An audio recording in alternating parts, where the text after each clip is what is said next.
ये हम लोग परमाराध्य सदगुरु महाराज की कृपा से श्रद्धेय श्री मिथुन बाबू कन्हई बाबू स्वपरिवार द्वारा आयोजित उनके पिता श्री स्वर्गीय परमेश्वर बाबू के पुण्यतिथि के अवसर पर इस संतमत सत्संग के अपराह्न काल के सत्संग उपस्थित हैं। यह हम आप लोगों का बहुत बड़ा सौभाग्य है। यन किन प्रकार किसी न किसी से तरह से सत्संग करने कराने का सुनने सुनाने का सुअवसर प्राप्त होता है। सत्संग के द्वारा मनुष्य का जीवन सुखमय होता है। सत्संग के द्वारा मनुष्य का जीवन आनंदमय होता है। सत्संग के द्वारा मनुष्य का जीवन शांतिमय होता है। सत्संग के द्वारा ही मनुष्य का दुखमय जीवन दूर हो जाता है। अगर कोई जीवन में दुख तकलीफ है, आपत्ति विपत्ति है, रोग शोग आदि है, तो जीवन में वो सत्संग करना सीख ले। सत्संग के द्वारा दुख विपत्ति भी खत्म हो जाएगा, आपत्ति विपत्ति भी नष्ट हो जाएगी, रोग व्याधि का भी कष्ट पता नहीं लगेगा। अभी श्रद्धेय श्री रूपेश बाबा बोल रहे थे परमेश्वर बाबू के संबंध में, फालिश मार दिया था। अपने से कार्य करने में असमर्थ होंगे, फालिश कहते हैं लकवा को, पैरालिसिस। अपने से कार्य करने में असमर्थ होंगे। थोड़ा सा एक दो दिन के लिए आँख उठ जाता है, आँख बंद हो जाता है तो कितना दुख होता है? एक आध दिन के लिए हाथ अगर कहीं कट पीट गया, विचारिए अपने जीवन को। अब पानी नहीं छूना है, पानी नहीं छूना है, ये नहीं करना है, तो कितना कष्ट होता है। अरे बायां हाथ करता ठीक था, दायां हाथ कट गया, बायां हाथ करता कुछ करना, कितना कष्ट होता है। कहीं एक आध दो दिन के लिए पैर मटक जाता है, लंगड़ा हो जाता है, कितना दुख होता है। और पैरालिसिस एक ऐसा रोग है जो एक भाग को ही वो शून्य कर देता है। बायां तरफ आया तो बायां तरफ सुन, दायां तरफ आया तो दायां तरफ के जो इंद्रिय को वो नाकाम कर देता है। ना हाथ करने लायक रहता है, ना पैर चलने लायक रहता है, ना कान सुनने लायक होता है, ना आंख देखने लायक होता है। अच्छा बताइए कितना कष्ट होगा। और फिर भी उनको कष्ट का अनुभव नहीं होता था, दुख का अनुभव नहीं होता था। क्यों? इसका कारण था उन्होंने जीवन में सत्संग किया, उन्होंने जीवन में ध्यान किया, उन्होंने जीवन में साधुओं की सेवा की, सत्कर्म किया। जिस सेवा, जिस सत्कर्म, जिस सत्संग, जिस ध्यान के द्वारा संसार के नियत को वो जान लिए। अरे इसके विषय में क्या दुख भोगना है, संसार में है, संसार की नियत ही ऐसी है। जिसके नियते में खोट हो और उसके पास रह करके, उसके इर्द गिर्द में रह करके हम सुख को एहसास करें तो हम भूले भरम की बात में पड़े हुए। उसी तरह से यह संसार दुखालय है। इस संसार में जो भी आया सबको दुख भोगना पड़ा, सबको कष्ट भोगना पड़ा, नहीं भोगना पड़ा, सबको रोना धोना पड़ा। कबीर साहब ने कहा, तंधर सुखिया कोई न देखा, जो देखा सो दुखिया हो। उदय अस्त की बात कहतु है, सबका किया विवेका हो। घाटे बाढ़े सब जग दुखिया, क्या गिरही बैरागी हो। सुखदेव आचार्य दुख के डर से गर्भ से माया त्यागी हो। जोगी दुखिया जंगम दुखिया, तपसी को दुख दूना हो। आशा तृष्णा सबके व्यापक, कोई महल नहीं सुना हो। जिस महल में आशा लगी हुई है, जिस महल में तृष्णा की डोर से जुड़ा हुआ जो महल है, जो महल आशा की डोर पे टंगा हुआ है, वो महल में दुख होना ही होना है। आशा और तृष्णा ये दुख का जड़ है। आशा तृष्णा सबका व्याप है, जितने भी आए सबको ये व्याप रहा है। जिनको भी व्याप रहा है उनको दुख ही दे रहा है, सुख नहीं दे रहा है। कोई माल ना सुना हो, साच कहूं तो कोई न माने। सबसे बड़ी बात कहते हैं, अगर सच्चा कहे तो कोई मानने के लिए तैयार नहीं है। आज देखिए भगवान शिव का बड़ा पवित्र मास श्रावण मास है। आज एक शिव भक्त हमसे कह रहे थे, बाबा आज से सावन का पहला सोमवारी है, हमके इस बार सावन में 4 गो सोमवारी नहीं 8 गो सोमवारी होगा। तो 4 गो थोड़े ना लगेगा, हमके कोनो भादो महीना थोड़े ना कहना आएगा। सोमवारी सावन 2 गो लगेगा, 2 महीना का सावन होगा तो 8 गो ना सोमवारी लगेगा। क्या कौन उतना करेगा, कोई कोई करेगा, हम लोग तो 4 गो सोमवारी करेंगे। हम लोग क्या करेंगे, अब भगवान साल भर का सोने बना देगा, सालों भर हम सोमवारी करते रहेंगे। अब ले भाई, भगवान शिव ये नहीं कहते हैं कि तुम मेरे लिए सोमवारी करो, हनुमान जी ये नहीं कहते कि तुम मेरे लिए मंगलवारी करो, विष्णु भगवान ये नहीं कहते कि तुम मेरे लिए बृहस्पतिवारी करो, संतोषी माँ ये नहीं कहते कि तुम मेरे लिए शुक्रवारी करो। नहीं, हम लोग आपस में दिन बांध लिए हैं, कर रहे हैं, महीनों बांट लेते हैं। बांटते कि नहीं बांटते हैं, महीनों बांट लेते हैं। लेकिन जिनके लिए करते हैं उनका दुख दूर हुआ है संसार में। जिनके लिए करते हैं अगर उनका दुख संसार में दूर नहीं हुआ है तो उनका करके क्या हमारा दुख दूर हो जाएगा? है? जो खुद अपने जीवन में सुखी नहीं है वो दूसरे के जीवन को सुखी बना सकता है? नहीं। विचारने वाला तथ्य है, विचारने योग्य तथ्य है। जो खुद अपने जीवन में सुखी नहीं है, जो खुद इस मार्ग को चला करके सुख को नहीं पाया, क्या हम उस मार्ग पे चल करके सुख को प्राप्त कर सकते हैं? कबीर साहब ने जड़ की बात बताई, साथ कहूं तो कोई ना माने, झूठ कहा नहीं जाए, हमसे झूठ बोल लेने जाएगा तो क्या करें, मजबूरी है। ब्रह्मा विष्णु महेश्वर दुखिया, अक्षय पुरुष एक पेड़ है, निरंजनवा की डार, त्रिदेवा शाखा भया, पात भया संसार। जब ये तीनों शाखे सुखी नहीं है तो हम लोग पत्ता कैसे सुखी हो जाएंगे? अरे तना ठोस होगा तब ना पत्ता सुरक्षित होगा, और तना ही ठोस नहीं है, शाखा ही ठोस नहीं है तो पत्ता सुरक्षित रहेगा?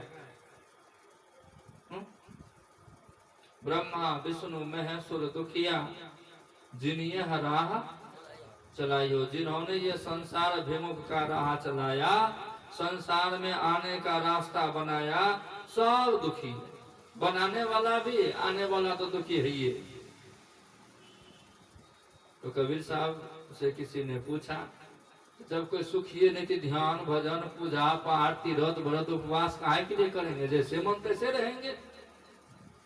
क्या होता है ना, कहते नहीं हो सुखी है, रुकिए तो बताते हैं, घबराते का है। अब धो दुखिया भूपति दुखिया, रंग दुखी विपरीती हो, कहे कबीर सकल जग दुखिया, संत सुखी। सुखी कौन है? संत। तो क्यों सुखी है संत? तो मन जीती हो, जिन्होंने मन को जीत लिया वो सुखी हो गए। जो मन से हार गए वो दुखी हो गए। अब मन जीता जाएगा सत्संग से, मन जीता जाएगा गुरु ध्यान से, मन जीता जाएगा सेवा धर्म से, मन जीता जाएगा सदाचार पालन से। तो सबसे पहले हम मनुष्य सदाचार का पालन करके मन को विषयों से मोड़े, पापों से मोड़े। सदाचार पालन कैसे दृढ़ होगा? जब हम सेवा धर्म करेंगे, मना गुरु हरि संत की सेवा करेंगे और कर्तव्य पथ पे चलेंगे। जिधर जो कर्तव्य पथ, जो कर्तव्य हमारे लायक नहीं है वो काम को नहीं करेंगे। जो मेरा कर्तव्य बनता है, जो हमारे लायक काम है उस काम को करेंगे, जो हमारे लायक नहीं है वो काम को नहीं करेंगे। यही कर्तव्य पथ हुआ। जैसे माँ अपने कर्तव्य पथ का पालन करते हुए बच्चे की सेवा शुश्रूषा करती है, पिता अपना कर्तव्य समझ करके बच्चे को ऊंची से ऊंची शिक्षा दीक्षा देने का भरसक प्रयास करते हैं, चाहे जितनी मेहनत करनी पड़े वो जी तोड़ मेहनत करते हैं। 8 घंटे की ड्यूटी से अगर बच्चे की पढ़ाई फरमाइश पूरी नहीं कर सकते तो ओवर टाइम खट करके भी बच्चे को एक ऊंचा स्थान पे पहुंचाने का प्रयास करते हैं। उनका कर्तव्य है, उनका कर्तव्य है। जैसे माँ बाप अपने कर्तव्य से बंधे हुए हैं, उसी तरह से हम बाल बच्चा भी अपने कर्तव्य से बंधे रहे, तब तो मन बस रुकेगा, तब तो मन बस में होगा। अब मन को छूट दे देंगे तो मन बस में होगा नहीं। अगर कर्तव्य कर्म करेंगे सद्गुण आवेगा, पुण्य होगा, अब पुण्य के प्रभाव से संत का दर्शन होगा।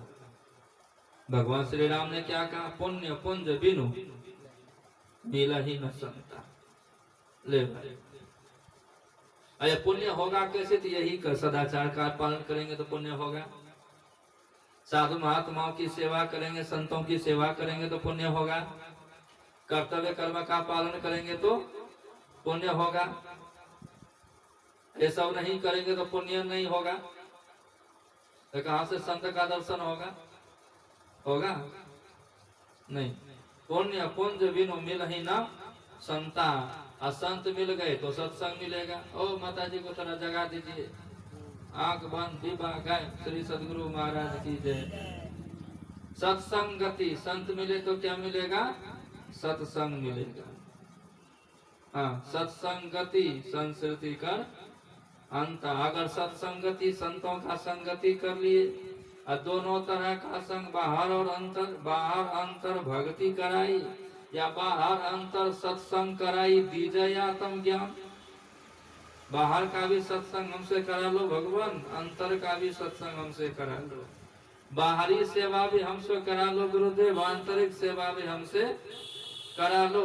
ये बाहरी सेवा और आंतरिक सेवा जो करते हैं, मेरे अंदर में एक ही लालसा है, मुझे अपने आप को जानना है, मुझे अपने तई का ज्ञान करा दो, अपने आप का ज्ञान करा दो, आत्म ज्ञान दे दो, हम संतुष्ट, हम तृप्त हो जाएंगे। हम संतुष्ट, हम तृप्त हो जाएंगे। बस इसी के लिए सत्संग। हाँ, और जो करते हैं, असंत का दर्शन हो गया, सत्संग मिल गया तो उनको ज्ञान हो गया। और उसके बाद गुरु सेवा में गुरु जुक्ति जान करके ध्यान में तल्लीन हो गया, तभी वो मुक्ति को प्राप्त किया। भगवान शिव देखा, बाप रे बाप, जो रास्ता हम बनाए वो रास्ता में दुखे दुख है, कौन रास्ता में सुख है? तो गए ब्रह्मा जी से पूछने के लिए। किनसे पूछने गए? ब्रह्मा जी से। ब्रह्मा जी के पुत्र हैं, भगवान शिव के पुत्र हैं, ब्रह्मा जी के पुत्र, याद रखिएगा। कब भगवान शिव का जन्म हुआ जानते हैं? नहीं जानते हैं। अरे क्षेत्र में तो ढेरी भागवत कथा भेल छे। भागवत महापुराण के कौन सा स्कंद में है? द्वितीय स्कंद में। कौन स्कंद में? द्वितीय स्कंद में। स्कंद में आया, सबसे पहले पितामह ब्रह्मा ने मनुष्य के रूप में कुमार सर्ग को जन्म दिया। कुमार सर्ग माना सनक, सनंदन, सनातन और सनत कुमार, चारों निर्मल ऋषि। जन्म देने सबको संकल्प का जन्म दिया, सभा हुए। और उसके बाद जो है चारों को कहा दिया, जाओ तपस्या करो। तपस्या के द्वारा शक्ति जब वर्जित हो जाएगी तो सृष्टि का विस्तार करो। वो चारों तपस्या तो की, शक्ति अर्जित हुई, परम पिता परमात्मा को प्राप्त कर लिए। और परमात्मा के वरदान मांगने के लिए कहा, हम 5 बरस के रहे, आपको प्रवृत्ति मार्ग में नहीं जाना है, हमको निवृत्ति मार्ग में जाना है। कोनो दलदल कीचड़ में फंसे, ये गृहस्थी कीचड़ दलदल के समान, कीचड़ों से तो निकल सकते हैं, लेकिन दलदल में फंस जाएंगे तो बड़ा मुश्किल है। नहीं, बहुत आदमी कहता है बाबा करेंगे सत्संग, अरे थोड़ा बेटी का शादी करा देंगे, बेटा का शादी करा देंगे तो आ जाएंगे। जब बेटा बेटी का शादी हो गया तो जब पोता पोती जब होगा ना, छठी छठियारी सबका भोज भात कर देंगे तो आ जाएंगे। अच्छा पोतो पोती का पोता पोती खिला लेंगे तो खुद एक पोता पोती बन के चला आएगा। रुकेगा वो? है ये आयु ठहरी रहेगी, रुकी रहेगी? नहीं रुकने वाली है, उलझ जाता है। ये सब चीज समझ करके सनकादि मुनि संन्यास में चले गए। और जब पता लगा तो बड़ा गुस्सा हुआ, बाप रे, पहले बेटा बात नहीं माना। और जब पहले बेटा बात नहीं माना तो आजकल का बेटा क्या बात मानेगा? काहे दुख करते हैं? मान लिया तो भगवान गुरु महाराज की कृपा समझिए, बड़ा कृपा है कि मेरा बात मानता है। और नहीं मानता तो अपने जीवन को, मन को फ्री रखिए, कोई दिक्कत नहीं है। जब ब्रह्मे का बेटा ब्रह्मा जी का बात नहीं माना तो हम लोगों का बेटा क्या मानेगा? बस अब उनको जो करना है वो करे, हमको जो करना है हम करते हैं। जैसे ब्रह्मा जी के बेटा को ज्ञान हो गया संसार के विषय में, संसार से अलग हो गए। हमारे बेटा को ज्ञान हो नहीं, हमको ज्ञान हो गया संसार में, बेटा पुत्र सब बात मानने वाला है, तो हम इस बेटा पुत्र संसार से अलग हो जाए क्या? हकीकत तो यही होना चाहिए, हकीकत तो यही होना चाहिए। और उसके बाद लेकिन सो नहीं हुआ, बड़ा गुस्सा उठा। अब भाव जो चमका ना, एक छोटा सा बालक भाव के चमकने से, भ्रुवों हिलने से, क्रोध के कारण एक छोटा सा बालक जन्म लिया। उसका रंग कैसा था? नील लोहित वर्ण, माने नीले और लाल रंग का। अर्थात नीला और लाल को मिलाइएगा तो ताम्र वर्ण हो जाएगा, तांबा के समान। वो देखते देखते बड़ा बड़ा हो रहा, देखते देखते वो बढ़ रहा है, खूब जोर जोर से रो रहा है। तो ब्रह्मा जी कहते, रुद्र रुद्र मत रो मत रो, भव भव तुम्हारा कल्याण हो, कल्याण हो, मत रो तुम्हारा कल्याण हो। कहता हमको स्थान दीजिए, नाम बताइए, क्या काम करें सो कहिए। ब्रह्मा जी ने कहा, देखो तुम जन्म लेते ही रोए हो, इसीलिए सबसे पहला तुम्हारा नाम रुद्र होगा। क्या होगा? रुद्र होगा। और उसके बाद भी 10 गो और नाम रखे, उतना तो नहीं कहेंगे, उतना सुनिएगा तो आइएगा थपकोल बरैया में। 1 नवंबर से 7 नवंबर के बीच में कथा होगी, तो 2 नवंबर को इसका विवेचन संभवतः आ सकता है। थपकोल बरैया में सुनिश्चित हो गया है, इसका विवेचन हो सकता है। और उसके बाद 10 गो नहीं 11 गो नाम हुआ। किनका? रुद्र भगवान का। 11 गो रुद्रानी हुई, एक गो पार्वती उमा नहीं हुई है, 11 गो। और उस बार क्या किए, ब्रह्मा जी के बेटा को भेजे तपस्या करने के लिए, तो साधु बन गया, लौट के तपस्या नहीं आया, नहीं सृष्टि का विस्तार। इससे पहले सृष्टि की रचना करवाएंगे और उसके बाद इसको बाबा जी बनाएंगे। तो पिता तो सोचता है किसी तरह से करके देखा जाए, इधर नहीं से इधर से कहीं कहा जाओ सृष्टि का विस्तार करो। और तपस्या के अभाव में क्रोध से जो बालक जन्म लिया था वो एकदम क्रोध से तिल मिलाते रहते, तो उसमें तामसी विशेष था, तामस विशेष था। और इस तरह से माना कि इस तरह से सृष्टि की, घोर सृष्टि की, कि उनके सृष्टि जिधर इधर बहुत यूथ जो है ना जन्म देना शुरू कर दिया, करोड़ों करोड़ करोड़ों करोड़। और उसके पहले जो है 8 प्रकार की सृष्टि हो गई थी। और जिधर जाता था जंगल जाता, सब जंगले को खा पी के चला, जिधर जाता था उधर का सब खा पी करके चला आया, एकदम नाशे कर देता था। जैसे आजकल जैसे एगो मुर्गा पालता है 16 गो मुर्गा हो जाता है, एगो बकरी पाला की पूरा बकरी का झुंड हो जाता, होता है ना। और नहीं बेचे तब आदमी को बकरी खा जाएगा, आदमी को मुर्गी खा, याद रखिएगा। और दूसरे को नहीं, जो पालेगा उसी को, दूसरे को थोड़ा खा लेगा। होता है कि नहीं होता? अब ब्रह्मा जी उनके सृष्टि को देख के डर गए। अब इधर सुनो रुद्र, इधर सुनो, इधर सुनो, आए प्रणाम की, बोलिए हम तुम्हारी सृष्टि से प्रसन्न हैं, लेकिन तुम इतनी भयंकर सृष्टि मत करो, रुको। क्या करें? अरे मनुष्य शरीर तब तपस्या करने के लिए मिला है, अब ज्ञान देना क्या करने को मिला है? तब तपस्या करने के लिए मिला है, ध्यान पूजा करने के लिए मिला है। कैसे करेंगे? तो अंगिरा मुनि को गुरु बनाओ, उनको गुरु बनाओ, अंगिरा ऋषि को गुरु बनाओ। तब ब्रह्मा जी के कहने पे रुद्र भगवान अंगिरा ऋषि को गुरु बनाए और उनसे दीक्षा लेकर के भगवान शंकर ध्यान किए।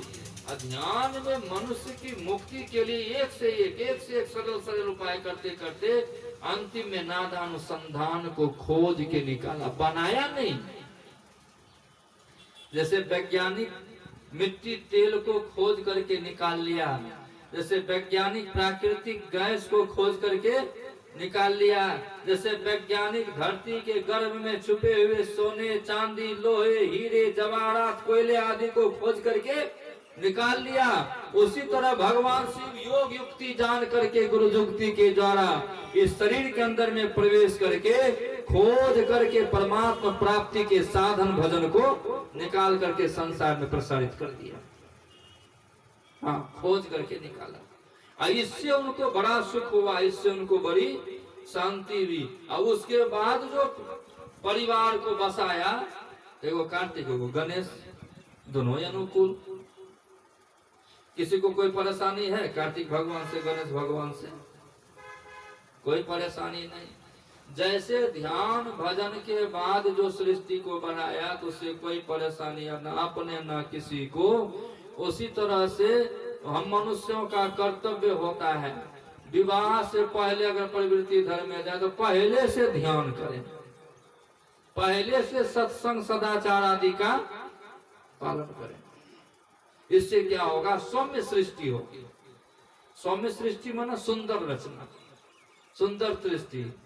जो भी आवेंगे हमारे घर परिवार में जन्म लेंगे वो अनुकूल बालक बालिका आएंगे, अनुकूल संतान होंगे, प्रतिकूल नहीं होंगे। अगर कहीं प्रतिकूल हो भी गया तो पूर्व जन्म के कर्म समझ लीजिए वही फल देने के लिए आया तो हुआ है।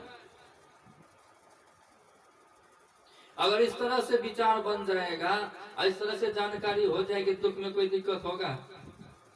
जो होना है हो रहा है, जैसा होगा होगा, लेकिन अपने ध्यान भजन को मत छोड़िए। ये ज्ञान होगा संतों की संगति से। जब तक कि संतों की संगति नहीं कीजिएगा तो ज्ञान नहीं होगा।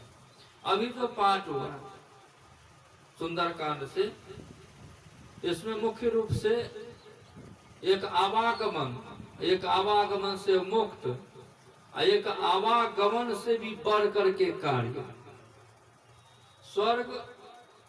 स्वर्ग से लौटना होता है, अपवर्ग में लौटना नहीं होता। स्वर्ग में क्या है? लौटना है।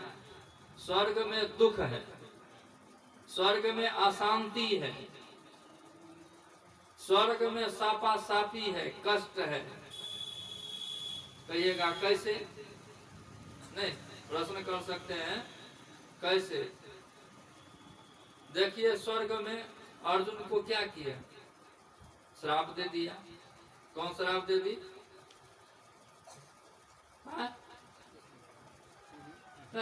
कुछ कुछ हो बोले तो बताए हो।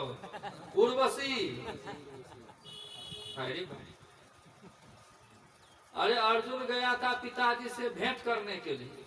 अर्जुन के पिताजी हुए असल पिताजी हुए इंद्र भगवान, हाँ, पुष्सल पिताजी थे पांडु, पालक पिताजी कह सकते हैं उनको।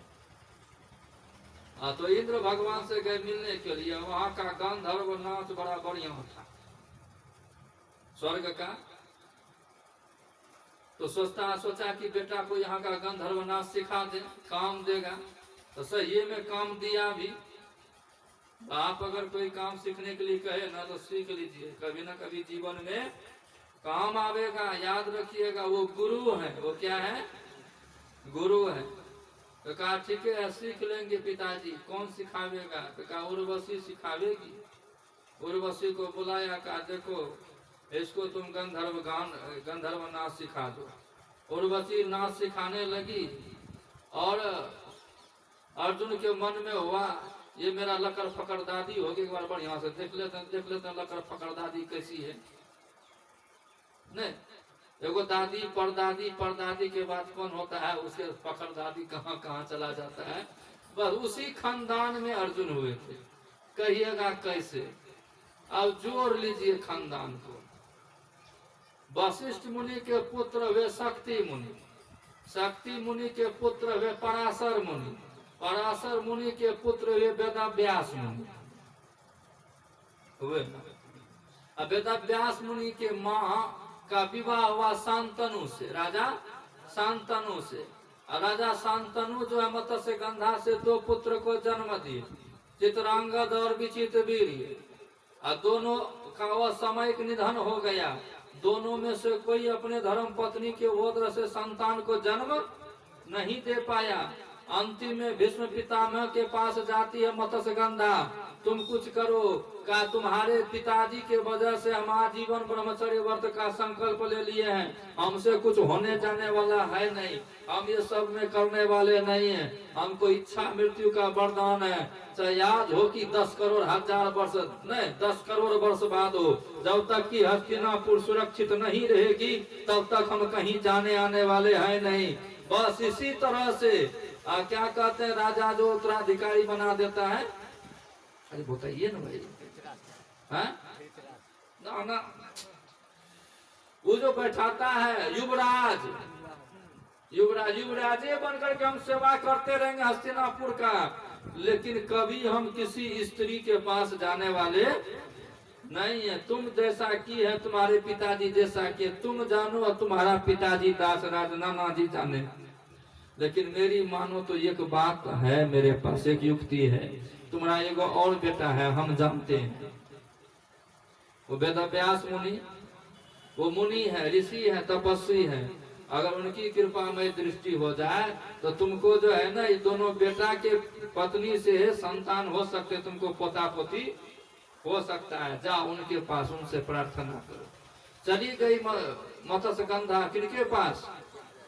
वेद व्यास मुनि के पास। बेटा तुम मेरा बेटा है, कुमारी अवस्था में तुमको जन्म दिए हैं, मैं तुम्हारी माँ हूँ, तो मेरी बात मानो। का क्या बात है मैया? ऐसी बात है, अनुकूल नहीं है, अनुकूल नहीं है, तुम तपस्वी, किसी तरह से हमको संतान दो, और नहीं तो हस्तिनापुर के राजगद्दी पे बैठेगा कौन? का ठीक है, अगर तुम कहती है तभी चतुर्मास खत्म हुआ है, चतुर्मास अभी शुरू हुआ है ना, वो कहते हैं चतुर्मास खत्म हुआ, कठिन साधना करके हम अभी विरत हुए हैं, अभी जो है तुम अपने पतहू को मेरे पास मत भेजो कृपामय दृष्टि के लिए, कुछ दिन के बाद मेरा चेहरा सौम्य होगा तब उनको भेज देना। लेकिन माई ताई के मन में उतावलापन भी उतना ही होता है, जिस उतावलेपन के वजह से, एक माई ताई के उतावलेपन के वजह से संसार में राक्षसी सृष्टि हो गई, दानवी सृष्टि हो गई। वो दीति थी, कौन थी? दीति।